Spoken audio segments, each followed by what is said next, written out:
मैं आदरणीय प्रधानमंत्री जी से अनुरोध करती हूं कि रोजगार मेले के इस विशेष अवसर पर अपने मार्गदर्शन से हम सभी को एवं देश भर से जुड़ी युवा महाशक्ति को अनुग्रहित करें।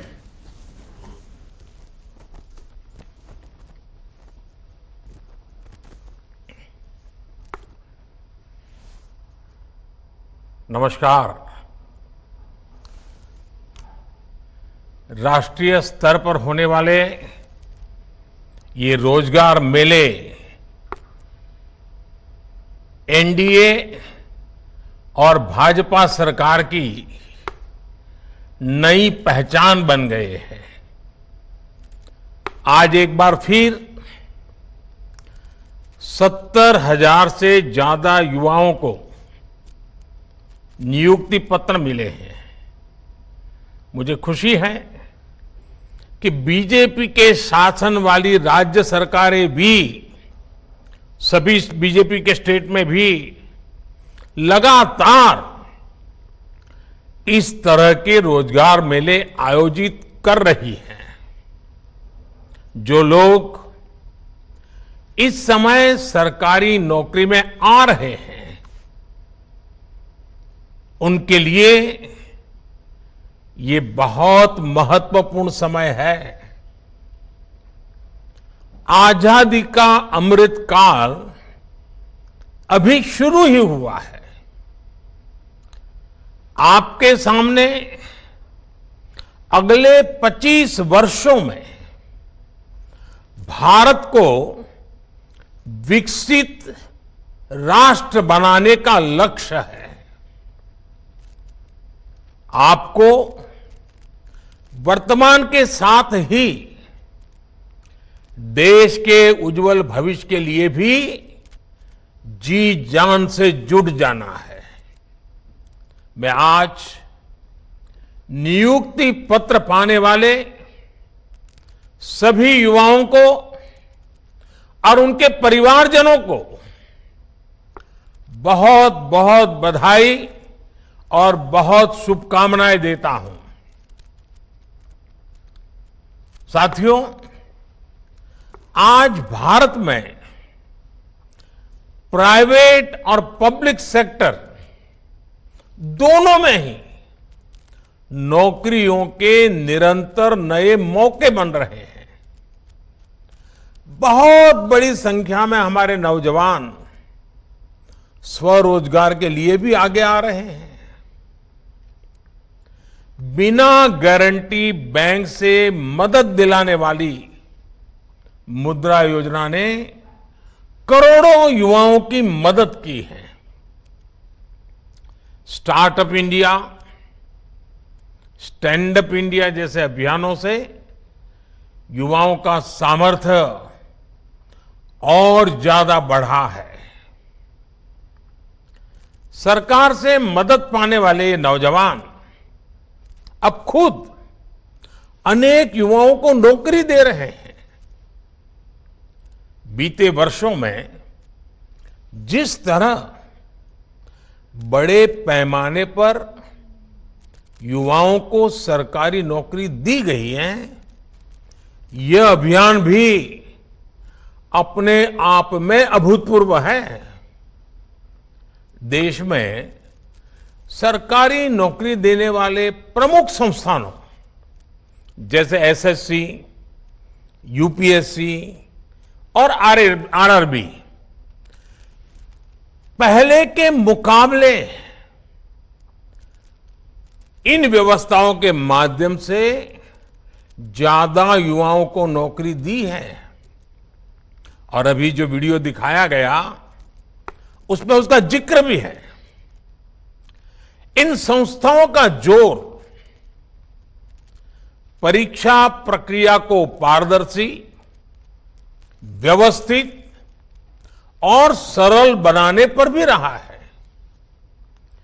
पहले जिन भर्ती परीक्षाओं को पूरा होने में उसका जो चक्र होता था, वो चक्र पूरा होने में साल, 1.5 साल का समय यूं ही लग जाता था। और अगर वो कोई कोर्ट कचहरी में चला गया तो 2-2, 5-5 साल बिगड़ जाते थे।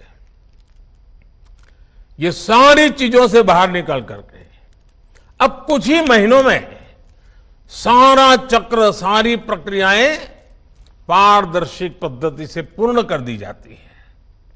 साथियों, आज पूरी दुनिया हमारी विकास यात्रा में साथ चलने के लिए तत्पर है। भारत को लेकर ऐसा विश्वास और हमारी अर्थव्यवस्था पर इतना भरोसा पहले कभी नहीं रहा। आप जानते हैं, एक तरफ वैश्विक मंदी, कोरोना जैसी भयंकर वैश्विक महामारी, दूसरी तरफ युद्ध की वजह से वैश्विक सप्लाई चेन टूटना, कितनी कितनी कठिनाइयां पूरी दुनिया में दिखाई दे रही है। इन सब के बावजूद, और युवानों, मेरे युवा साथियों, इस बात को आप गौर कीजिए, इन सारी दिक्कतों के बावजूद भी भारत अपनी अर्थव्यवस्था को नई ऊंचाई पर ले जा रहा है। आज विश्व की बड़ी बड़ी कंपनियां मैन्युफैक्चरिंग के लिए भारत आ रही है। आज भारत का विदेशी मुद्रा भंडार रिकॉर्ड स्तर पर है। जब इतनी बड़ी मात्रा में विदेशी निवेश आता है तो उससे प्रोडक्शन बढ़ता है, उद्योग का विस्तार होता है, नए नए उद्योग लगते हैं, उत्पादन बढ़ता है, एक्सपोर्ट बढ़ता है, और स्वाभाविक है बिना नए नौजवानों के काम हो ही नहीं सकता, और इसलिए एम्प्लॉयमेंट बहुत तेजी से बढ़ता है, रोजगार बहुत तेजी से बढ़ता है। हमारी सरकार के निर्णयों ने प्राइवेट सेक्टर में कैसे लाखों नए अवसर पैदा किए हैं। अभी हमारे डॉक्टर जितेंद्र सिंह जी विस्तार से वो एक एक वाक्य में ब्यौरा दे रहे थे, लेकिन मैं जरा एक उदाहरण आपके सामने रखना चाहता हूं। जैसे ऑटोमोबाइल सेक्टर, देश की जीडीपी में इस सेक्टर का योगदान 6.5% से ज्यादा है। पिछले कुछ वर्षों में भारत की ऑटोमोटिव इंडस्ट्री ने बड़ी छलांग लगाई है। आज भारत से पैसेंजर व्हीकल दुनिया के कई देशों में एक्सपोर्ट उनका बढ़ रहा है। कॉमर्शियल व्हीकल का एक्सपोर्ट, इतना ही नहीं, हमारे 3 व्हीलर, 2 व्हीलर्स, उसके एक्सपोर्ट में भी बहुत वृद्धि हो रही है। 10 साल पहले ये इंडस्ट्री 5 लाख करोड़ रुपए के आसपास थी। आज ये इंडस्ट्री 5 लाख करोड़ से जंप लगा करके 12 लाख करोड़ रुपए से भी ज्यादा की हो गई है। इलेक्ट्रिक मोबिलिटी का भी भारत में लगातार विस्तार हो रहा है। ऑटोमोबाइल सेक्टर को भारत सरकार की पीएलआई स्कीम से भी बहुत मदद मिल रही है। तेजी से आगे बढ़ते हुए ऐसे ही सेक्टर्स लाखों युवाओं के लिए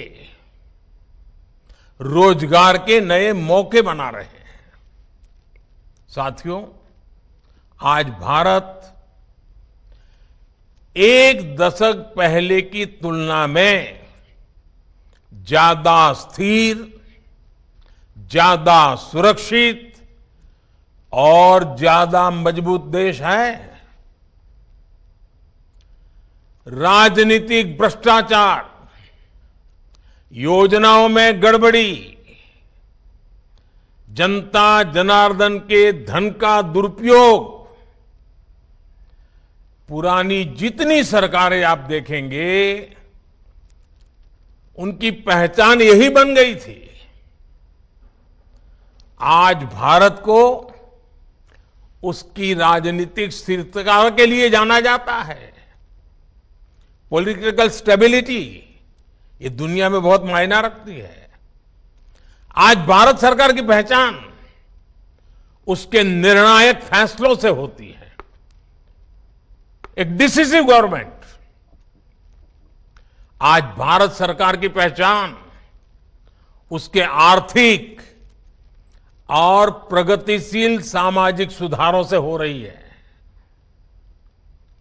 ग्लोबल एजेंसियां लगातार इस बात को घोषित कर रही हैं, अनुमान लगा रही हैं और विश्वास से कह रही है कि चाहे हाईवे का निर्माण हो या रेलवे का, ईज ऑफ लिविंग की बात हो या फिर ईज ऑफ डूइंग बिजनेस की चर्चा, भारत पिछली सरकारों की तुलना में बहुत बेहतर प्रदर्शन कर रहा है।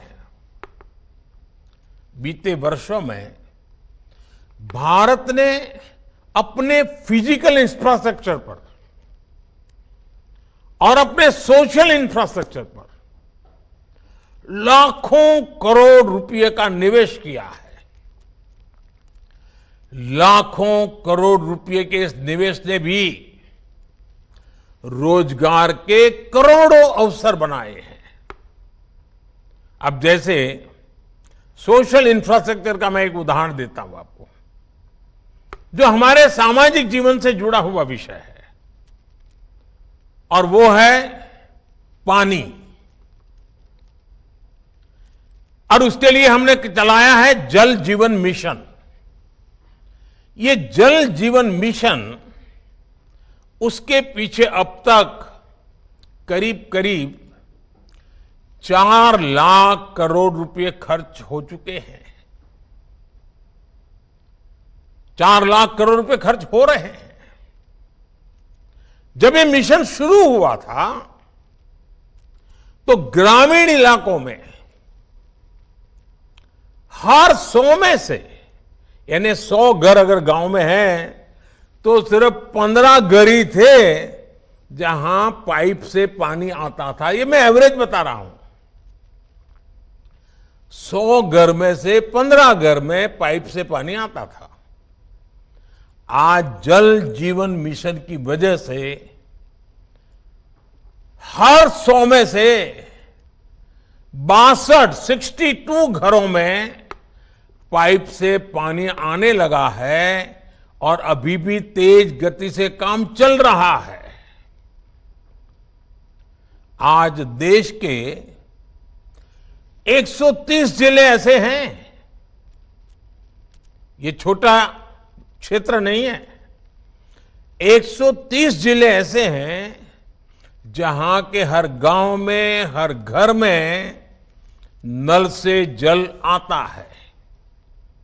और साथियों, जिन घरों में अब साफ पानी पहुंच रहा है वहां लोगों का समय भी बचा है, लेकिन इससे ज्यादा महत्वपूर्ण जो लाभ हो रहा है वो गंभीर बीमारियों से भी बचे हैं। पीने का शुद्ध पानी आरोग्य के लिए बहुत बड़ी औषधि बन जाता है। एक स्टडी में सामने आया है कि जब हर घर पाइप से पानी पहुंचने लगा तो डायरिया से होने वाली 4 लाख मौत होने से बच गई। 4 लाख जिंदगियां बच गई। यानी जल जीवन मिशन 4 लाख लोगों का जीवन बचाएगा। ये स्टडी ये भी कहती है कि हर घर जल पहुंचने से देश के गरीबों के 8 लाख करोड़ रुपए से अधिक बचने वाले हैं। यानी गरीब के घर में पैसा बचने वाला है, मध्यम वर्ग के परिवार का पैसा बचने वाला है। ये पैसे वो पानी का इंतजाम करने में, पानी से होने वाली बीमारियों के इलाज में खर्च करना पड़ता था उनको। जल जीवन का एक और बड़ा लाभ ये भी होगा कि इससे महिलाओं का बहुत सारा समय भी बचेगा। इस रोजगार मेले में नौकरी पाने वाले आप सभी समझ सकते हैं कि सरकार की एक एक योजना का कितना बड़ा मल्टीप्लायर इफेक्ट होता है। जल जीवन मिशन का उदाहरण आपके सामने मैंने रखा है। ऐसे ही आप जब अब सरकारी व्यवस्था में आए हैं तो सरकार की हर योजना को, अपने विभाग के हर लक्ष्य को तेजी से प्राप्त करने के लिए पूरी मेहनत करेंगे। ये मेरा आपसे भरोसा भी है, अपेक्षा भी है। साथियों, देश में चल रहा ये रोजगार अभियान पारदर्शिता और सुशासन, गुड गवर्नेंस दोनों का ही प्रमाण है। हम सभी ने देखा है कि कैसे हमारे देश में परिवारवादी पॉलिटिकल पार्टियों ने हर व्यवस्था में भाई भतीजावाद को बढ़ावा दिया। जब सरकारी नौकरी की बात आती थी तो उसमें ये परिवारवादी पार्टियां भाई भतीजावाद, सिफारिश और भ्रष्टाचार को ही बढ़ावा देती थी। इन परिवारवादी पार्टियों ने देश के करोड़ों युवाओं के साथ विश्वासघात किया है। 2014 में हमारी सरकार बनने के बाद अब भर्ती परीक्षाओं में पारदर्शिता भी आई है और भाई भतीजावाद भी खत्म हो रहा है। केंद्र सरकार में ग्रुप सी और ग्रुप डी की भर्ती में इंटरव्यू समाप्त होने का लाभ लाखों युवाओं को हुआ है। एक तरफ हमारी सरकार के ये ईमानदार प्रयास है तो दूसरी तरफ, और ये बात मैं चाहता हूं मेरे नौजवान पूरा समझने का प्रयास करें, हकीकतों के आधार पर कुछ बातें आ रही है। दूसरी तरफ भाई भतीजावाद है। अभी आपने एक दो दिन पहले मीडिया में आई रिपोर्ट देखी होगी, अखबारों में, टीवी पे काफी कुछ देखने को मिला। एक राज्य की उसमें चर्चा है और चर्चा क्या है? एक राज्य में कैश फॉर जॉब के घोटाले की जांच में जो बातें बाहर निकल करके आई हैं वो मेरे देश के नौजवानों के लिए बहुत बड़ा चिंता का विषय लेके आई है। उस राज्य का क्या पद्धति है, क्या बात उभर करके आई है? नौकरी सरकारी चाहिए तो हर पद के लिए, जैसे होटल में आप खाना खाए जाए और रेट कार्ड होता है ना, हर पद के लिए रेट कार्ड है। रेट कार्ड बताया गया और रेट कार्ड भी कैसा है? छोटे छोटे गरीबों को लूटा जा रहा है। अगर आप सफाई कर्मी की नौकरी चाहिए तो उसके लिए आपको ये रेट रहेगा, भ्रष्टाचार में इतना देना पड़ेगा। अगर आपको ड्राइवर की नौकरी चाहिए तो ड्राइवर की नौकरी के लिए ये रेट रहेगा। अगर आपको क्लर्क की नौकरी चाहिए, टीचर की नौकरी चाहिए, नर्स की नौकरी चाहिए, तो आपको ये रेट रहेगा। आप सोचिए, हर पद के लिए उस राज्य में रेट कार्ड चला करता है और कटमनी का कारोबार चलता है। देश का नौजवान कहां जाएगा? ये स्वार्थी राजनीतिक दल जॉब्स के लिए रेट कार्ड बनाते हैं। अब देखिए, कुछ दिन पहले एक और मामला सामने आया था। रेलवे के एक मंत्री ने जॉब दे के बदले में गरीब किसानों की जमीनें लिखवा ली थी। जॉब के बदले में जमीन पड़ा ली। वो भी केस सीबीआई में चल रहा है, कोर्ट में चल रहा है। भाइयों बहनों, आप देखिए, आपके सामने दो चीजें साफ है। एक तरफ परिवारवादी वो पार्टियां, भाई भतीजावाद करने वाली वो पार्टियां, भ्रष्टाचार में रोजगार के नाम पर देश के नौजवानों को लूटने वाली पार्टियां, जो रेट कार्ड, हर चीज में रेट कार्ड, हर चीज में कटमनी, उनका रास्ता है रेट कार्ड। जबकि हम युवाओं के उज्जवल भविष्य को सेफ गार्ड करने पर काम कर रहे हैं। रेट कार्ड आपकी काबिलियत को, आपके सामर्थ्य को, आपके सपनों को चूर चूर कर देते हैं। हम आपके सेफ गार्ड में लगे हैं, जो आपके सपनों के लिए जीते हैं, आपके संकल्पों को साकार करने के लिए काम कर रहे हैं। आपकी हर इच्छा आकांक्षा, आपके परिवार की हर इच्छा आकांक्षा, उसको सेफगार्ड करने में हम लगे हैं।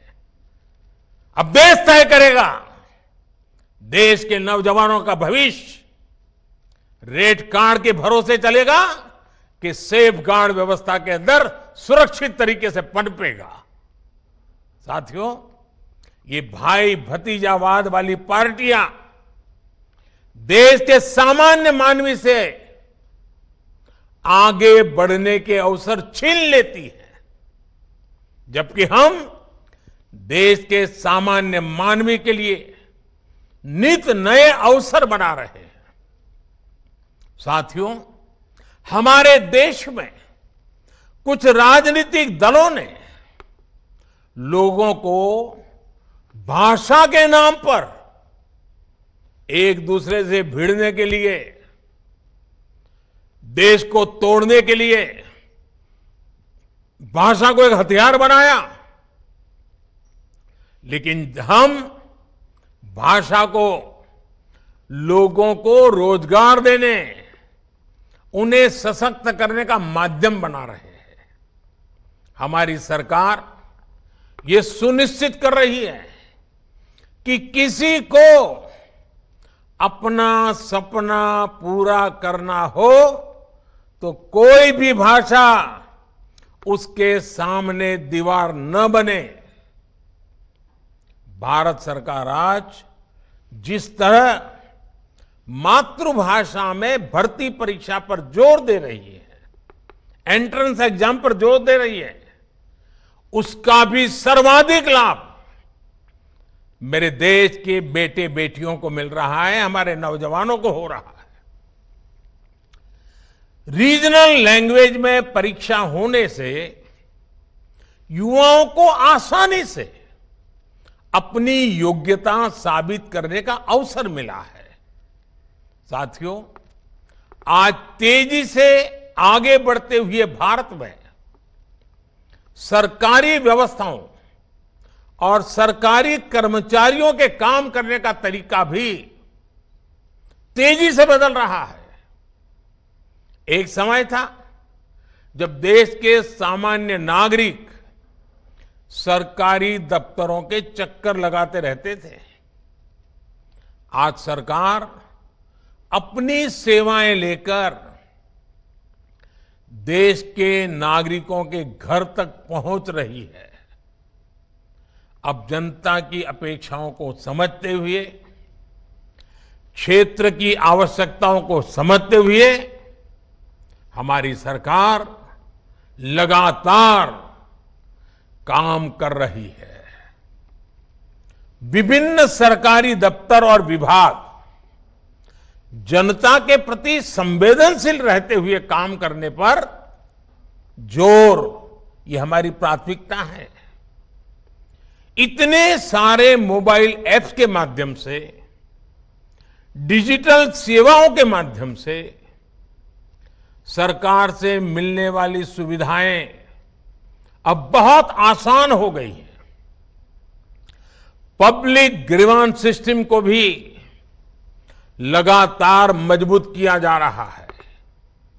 इन बदलावों के बीच आपको भी देश के नागरिकों के प्रति पूरी संवेदनशीलता से काम करना है।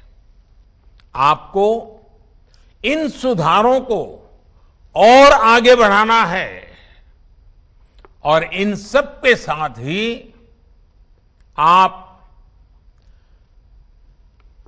लगातार कुछ न कुछ नया सीखने की प्रवृत्ति को हमेशा बनाए रखिएगा। सरकार में प्रवेश ये जिंदगी का आखिरी मुकाम नहीं हो सकता है। आपको इससे भी आगे बढ़ना है और नई ऊंचाइयों को प्राप्त करना है। आपके जीवन के नए सपने, नए संकल्प, नया सामर्थ्य उभर करके आना चाहिए। और इसके लिए सरकार ने ऑनलाइन पोर्टल, ये ऑनलाइन पोर्टल जो है आई गॉड के माध्यम से नई सुविधा बनाई है।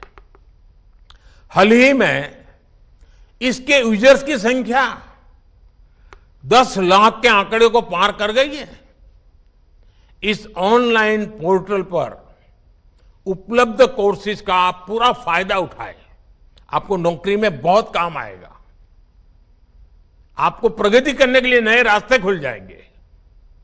और मैं दोस्तों आपको यहां से आगे देखना चाहता हूं। आप भी आगे बढ़े, देश भी आगे बढ़े। ये 25 साल मेरे लिए आपकी प्रगति का भी है और हम सब के लिए देश की प्रगति का भी है। आइए अमृत काल के अगले 25 वर्षों की यात्रा में हम कंधे से कंधा मिलाकर मिलकर के विकसित भारत के संकल्प को साकार करने की दिशा में तेज गति से चल पड़े, आगे बढ़े। मैं एक बार फिर आपको और आपके परिवार को बहुत बहुत बधाई देता हूं। बहुत बहुत धन्यवाद।